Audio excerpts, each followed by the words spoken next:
Student बेटा हम शुरू करते हैं आपका चैप्टर बसंत का 12 कंचा। बेटा जो ये कंचा चैप्टर है ये बच्चों के प्रति उनके जो कंचे के प्रति जो प्यार और सहानुभूति होती है, उनके प्रति जो उनका लगाव होता है, ये उसके बारे में बताया गया है कि भाई जो ये दृश्य दिखा रखा है भाई कहाँ का है ये। तो देखिए, वह नीम के पेड़ की घनी छांव से होता हुआ सियार की कहानी का मजा लेता आ रहा था कि वह नीम की पेड़ के नीचे घनी छांव में बैठे हुए थे और वहां पर बैठ के वो शियार की कहानियों का मजा ले रहे थे। हिलते डुलते उसका बस्ता दोनों तरफ झूमता खनकता, यानी कि जो ये बच्चा है बेटा, इसका जो अपना ये हिलता डुलता कूदता हुआ हिलता झूलता आ रहा था अपने बैग को लिए स्कूल से। स्लेट कभी छोटी शीशी से टकराती, यानी कि जो उसके बैग में स्लेट थी उसके बैग में जो छोटी शीशी से उससे टकराती, या कभी पेंसिल से। यूँ ये सब उस बस्ते के अंदर टकरा रहे थे कि आपस की जितनी भी चीज़ें थी इस बच्चे के स्कूल के बैग में जितनी भी चीज़ें थी वो आपस में ही टकरा रही थी। मगर वह न कुछ सुन रहा था न कुछ देख रहा था। उसका पूरा ध्यान कहानी पर केंद्रित था। कैसी मज़ेदार कहानी कोए और शियार की। शियार कोए से बोला, प्यारे कोए एक गाना गाओ, मैं तुम्हारा गाना सुनने के लिए तरस रहा हूँ। कोए ने गाने के लिए मुंह खोला तो रोटी का टुकड़ा जमीन पर गिर पड़ा। शियार उसे उठाकर 9-2-11 हो गया। वह जोर से हंसा, बुद्धू कौआ। वह चलते चलते दुकान के सामने पहुंचा। वहाँ अलमारी में कांच के बड़े बड़े जार की कतार में रखे थे। कतार होती है यानी कि बेटा जो ये लाइन है, ये जार में लाइन से रखे हुए थे। उन्हें चॉकलेट, पेपर पेंट और बिस्कुट थी। उसकी नज़र उनमें से किसी पर नहीं पड़ी। क्यों? देखे उसके पिताजी उसे ये चीज़ें बराबर ला देते थे, इसलिए उसकी नज़र इन चीज़ों पर नहीं पड़ी। फिर एक नए जार से उसका ध्यान आकर्षित हुआ, यानी कि केंद्रित हुआ कि वह कंधे से लटकते बस्ते का फीता एक तरफ हटाकर उसे जार के सामने खड़ा टुकुर टुकुर ताकता रहा। नया लाकर रखा गया, उससे पहले उसे वह चीज़ यहाँ नहीं देखी थी। पूरे जार में कंचे थे, हरी लकीर वाले बढ़िया बढ़िया सफ़ेद गोल गोल कंचे, बड़े आमले जैसे, यानी कि आमले जैसे वो कंचे थे। ये रहे हरे पीले लाल सब तरीके के, कितने खूबसूरत हैं। अब ये ही कहाँ थे? शायद दुकानदार के अंदर। अब दुकानदार ने दिखाने के लिए बाहर रखा होगा। उसके देखते देखते जार बड़ा हो गया, वह आसमान सा हो गया, यानी कि उसे ऐसे देखते देखते उसे ऐसा लगा कि भाई जो जार है जिसमें कंचे में बहुत बड़े हो गए हैं, और देखते देखते वह भी जार के अंदर ही चला गया है। वहाँ और कोई लड़का तो नहीं था, फिर भी उसे पसंद था। छोटी बहन के हमेशा के लिए चले जाने के बाद वह अकेले ही खेलता था, यानी जो उसकी छोटी बहन थी उसकी मृत्यु हो गई थी, जिसके कारण वह अकेले ही रहता था। वह कंचे चारों तरफ बिखेरता मजे में खेलता था। तभी एक आवाज़ आई, लड़के तू जार को नीचे गिरा देगा। वह चौंक उठा, यानी दुकानदार ने कहा, बेटे तुम इस जार को नीचे गिरा दोगे तो तुम्हें उनको रख दो।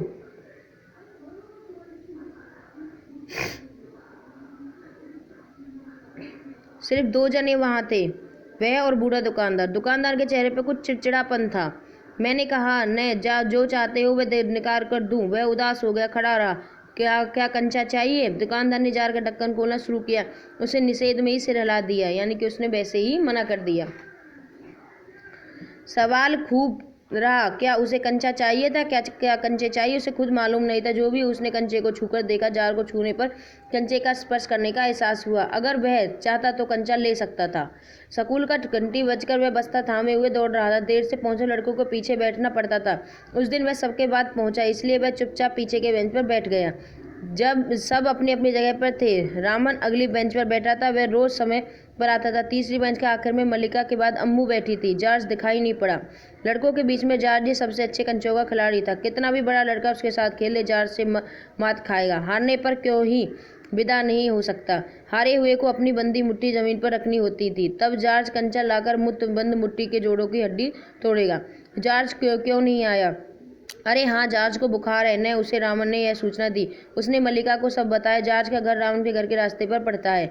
अम्मू कक्षा की तरफ ध्यान दे रहा था। अप्पू था भाई, उस बच्चे का नाम क्या था? अप्पू। जो ये बच्चा है कौन था? ये अप्पू। मास्टर जी, अपने हड़बड़ी में पुस्तक खोल के सामने रख ली। यानी कि अप्पू ने हड़बड़ी में अपनी पुस्तक खोलकर सामने रख ली। रेलगाड़ी का सबक था। रेलगाड़ी पृष्ठ 37। घर पर उसे यह पाठ पढ़ लिया था। मास्टर जी बीच बीच में बेत से मेज ठोकते हुए ऊंची आवाज में कह रहे थे कि ये बच्चे तुमसे कई ने रेलगाड़ी देखी होगी। उस भाप की गाड़ी भी कहते हैं क्योंकि उसका यंत्र भाप की शक्ति से ही चलता है। भाप का मतलब यानी कि पानी से निकलती हुई भाप है। तुम लोगों के घरों में चूल्हे भी हैं। अप्पू ने भी सोचा कि रेलगाड़ी, उसने रेलगाड़ी देखी है, छुप छुप यही रेलगाड़ी है। वह भाप की ही गाड़ी का मतलब है। मास्टर जी की आवाज़ अब कम ऊंची थी। रेलगाड़ी के हर एक हिस्से के बारे में समझा रहे थे। पानी रखने के लिए खास जगह है, इसे अंग्रेजी में बॉयलर कहते हैं। यह लोहे का बड़ा पीपा है, लोहे के एक बड़े कांच का जार है, उसमें हरी लकीर वाले सफ़ेद गोल कंचे, यानी कि अप्पू के दिमाग में सिर्फ वो कंचे ही कंचे घूम रहे थे। जॉर्ज जब अच्छा होकर आ जाएगा तब उससे कहेगा कि उस समय जॉर्ज कितना खुश होगा। सिर्फ वे दोनों खेलेंगे और किसी को साथ खेलने नहीं देंगे, अप्पू ने अपने मन में सोच रहा था। उसके चेहरे पर चाक का टुकड़ा आ गिरा। अनुभव के कारण वह उठकर खड़ा हुआ। मास्टर जी गुस्से में थे, यानी मास्टर जी को पता चल गया था कि भाई अप्पू का ध्यान यहाँ पर नहीं है। देख रहे हो, ये अप्पू है, यहाँ पर खड़ा हुआ है, इसका ध्यान भाई पढ़ाई में नहीं है। अरे तू इधर उधर क्या कर रहा है? उसका दम घुट रहा था। बोले वह खामोश खड़ा रहा। क्या नहीं बोलेगा? वे अप्पू के पास पहुंचे। सारी कक्षा सांस रोके हुए उसी तरफ देख रही थी। उसकी घबराहट बढ़ गई। मैं अभी किसके बारे में बता रहा था? कर्मश मास्टर जी लड़के का चेहरा देखकर समझ गई कि उसके मन में कुछ और है। शायद उसने पाठ पर ध्यान दिया भी नहीं है। अगर दिया होता तो उसके जवाब उसके मन से बाहर ले आना, इसी में उसकी सफलता। हाँ हाँ बता, डरना मत। मास्टर जी ने देखा कप्पू का जवान पर जवाब था हाँ हाँ। वह कांपते हुए बोला कंचा कंचा। वे शक पका रह गए, यानी कि एकदम चौकन्ने से हो गए। एकदम माने होता है एकदम चौकन्ने से रह गए, सहम से गए कि भाई ये क्या कह रहा है।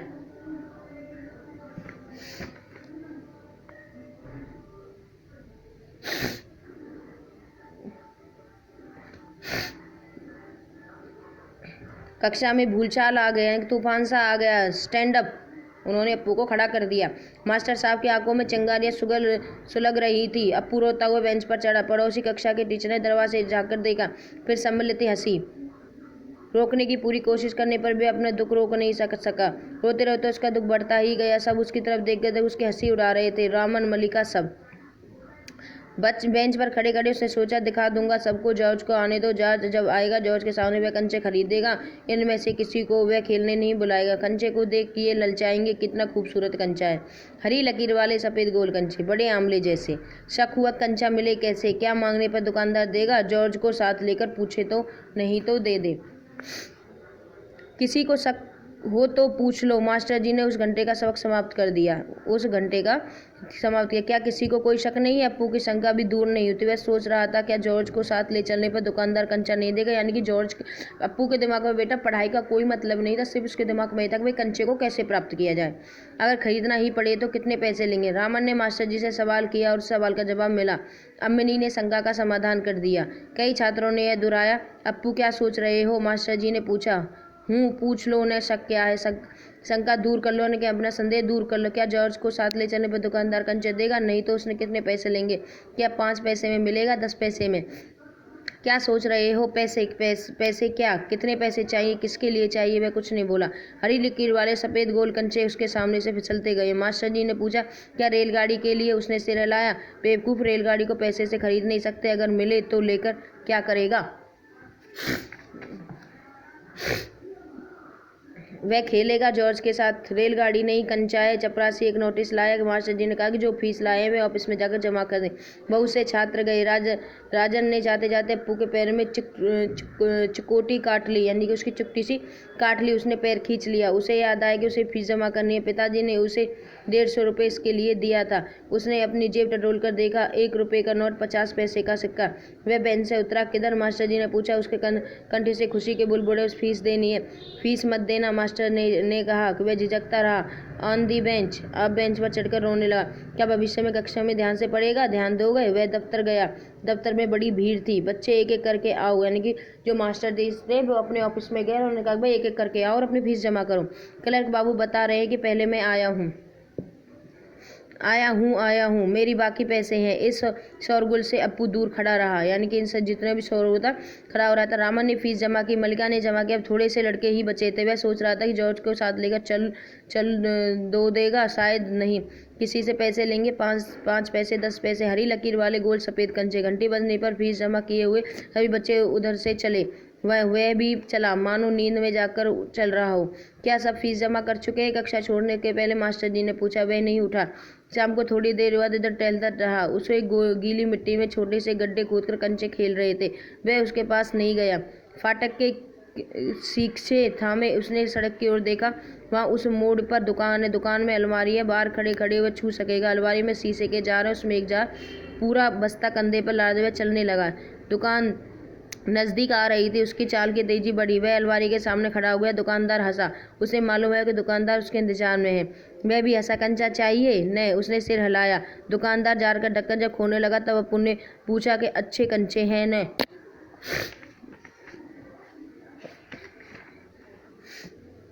बढ़िया, फर्स्ट क्लास कंचे। तुम्हें कितने कंचे चाहिए? कितने कंचे चाहिए? कितने कंचे चाहिए? उसे वह दुकान निकाल कर दिखाया। दुकानदार चौंका। इतने सारे पैसे के सबके? पहले कभी किसी के लड़के ने इतनी बड़ी रकम से कंचे नहीं खरीदे थे। इतने कंचों की ज़रूरत क्या है? वह नहीं बताऊंगा। दुकानदार समझ गया कि वह किसी ज़माने में बच्चा रहा था। उसके साथी मिलकर खरीद रहे होंगे। यही उनके लिए खरीदने आया है। यानी कि दुकानदार ने समझा कि भाई सारे बच्चे मिलकर खरीद रहे हैं, इसलिए यही खरीदना है। वह मैं नहीं बताऊंगा। वह कंचे खरीदने की बात जॉर्ज के सिवा और किसी को बताना नहीं चाहता था। दुकानदार ने पूछा, क्या तुम्हें कंचा खेलना आता है? वह नहीं जानता। तो फिर कैसे कैसे सवाल पूछ रहा है? कुछ का धीरज जवाब दे रहा था। उसने हाथ फैलाया। दे दो। दुकानदार हंस पड़ा। वह भी हंस पड़ा। कागज की पोटली छाती से चिपकाए वह नीम के पेड़ों की छाँव में चलने लगा। कंचे अब उसकी हथेली में थे। अब चाहे वह बाहर निकले या उसी पोटली को हिलाकर देखा। जैसे ही वह हंस रहा था कि उसका जी चाहता था कि काश पूरा जार उसे मिल जाता। जार मिलता तो उसके छूने से कंचे को छूने का एहसास होता। एकाएक उसे शक हुआ कि सब कंचों में लकीरें होती। उसने पोटली खोलकर देखने का निश्चय किया। तो बेटा क्या हुआ? उसके हाथ से, अप्पू के हाथ से वो सारे कंचे नीचे बिखर गए और पीछे से एक गाड़ी आ रही थी और उस गाड़ी का ड्राइवर बहुत ज़्यादा तेज़ी से हॉर्न बजा रहा था। लेकिन जो अप्पू का ध्यान था सिर्फ कंचों पर ही था। उसे ना कोई गाड़ी दिखाई दे रही थी, ना कोई हॉर्न सुनाई दे रहा था। तो ड्राइवर को इतना गुस्सा आ रहा था कि भाई इस बच्चे को बहुत ज़्यादा मारे। लेकिन ड्राइवर ने फिर बाद में सहनशीलता पूर्वक देखा कि बच्चों के ध्यान कंचे पर, वह हंसने लगे। फिर उन्होंने बच्चे के कंचे बनवाए और उनसे कहा कि बेटा आप अपने कंचों को लेकर उधर जाओ और हमें जाने दो। यानी कि बच्चा अप्पू इतना खो गया था कि भाई कंचों के अंदर उसे कुछ भी नहीं दिखाई दे रहा था। फिर अप्पू के सारे कंचे इकट्ठे हो गए। वह उनको लेकर चला गया।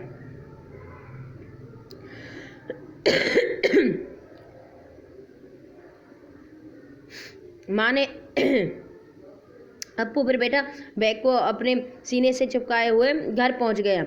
बरामदे के बेंच पर स्टेज पर किताबें फेंककर वह दौड़कर माँ के गले लगा। उसके लौटने में देर होते देख माँ घबरा गई थी। उसने बस्ता जोर से हिलाकर दिखाया कि अरे ये क्या है? माँ ने पूछा। मैं नहीं बताऊंगा। वह बोला, मुझसे नहीं कहेगा। माँ आंखें बंद कर लो। माँ ने आंखें बंद कर ली। उसने गिना हुआ 1 2 3। माँ ने आंखें खोलकर देखा कि बस्ते में कंचे ही कंचे थे। वह कुछ भी हैरान हुई। इतने सारे कंचे कहाँ से लाया? खरीदे हैं पैसे? पिताजी की तस्वीर की ओर इशारा करते हुए उसने कहा कि दोपहर को दिए थे न। माँ ने दांतों तले उंगली दबाई। फीस के पैसे? इतने सारे कंचे काहे के लिए? किसके लिए लेकर आए? आखिर खेलोगे किसके साथ? उस घर में सिर्फ वही तो है। उसके बाद एक मुन्नी थी, उसकी छोटी बहन। मगर माँ की पलकें भीग गई। उसकी माँ रो पड़ी क्योंकि उसकी बहन की मृत्यु हो चुकी थी। अप्पू नहीं जान सका कि माँ क्यों रो रही है। वह कंचा खरीदने से ऐसा तो नहीं हो सकता। तो फिर उसकी आंखों के सामने बूढ़ा दुकानदार और कार का ड्राइवर खड़े हंस रहे थे। वे सब पसंद करते कि सिर्फ माँ को कंचे क्यों पसंद नहीं आए? शायद कंचे अच्छे नहीं थे। बस्ते से आमले जैसे कंचे निकाले। उसने कहा कि बुरे कंचे हैं न? नहीं अच्छे हैं, देखने में बहुत अच्छे लगते हैं न? बहुत अच्छे लगते हैं। वह हंस पड़ा। उसकी माँ भी हंस पड़ी। आंसू से गीली माँ के गाल पर उसने अपना गाल सटका दिया, यानी कि उसे प्यार किया। अब उसके दिल में खुशी की झलक उठी थी। बेटा जो अप्पू था उसका देखो कि उसके घर में कोई खेलने वाला नहीं था। उसके पिता खाने पीने की चीज़ें सब लाते थे, लेकिन उससे खेलने की चीज़ वो पहली बार देखी थी, जिसके कारण उसका मन ललचा। क्या क्यों? उसकी बहन थी, उसकी मृत्यु हो गई थी, जिसके कारण वो अकेलापन रह गया था। लेकिन हमें एक बात और ध्यान रखनी चाहिए कि हमें अपने दिमाग को खेल के साथ इतना भी नहीं चलाना चाहिए कि जिसके कारण हमें पढ़ाई की ओर भी ध्यान नहीं दे सके।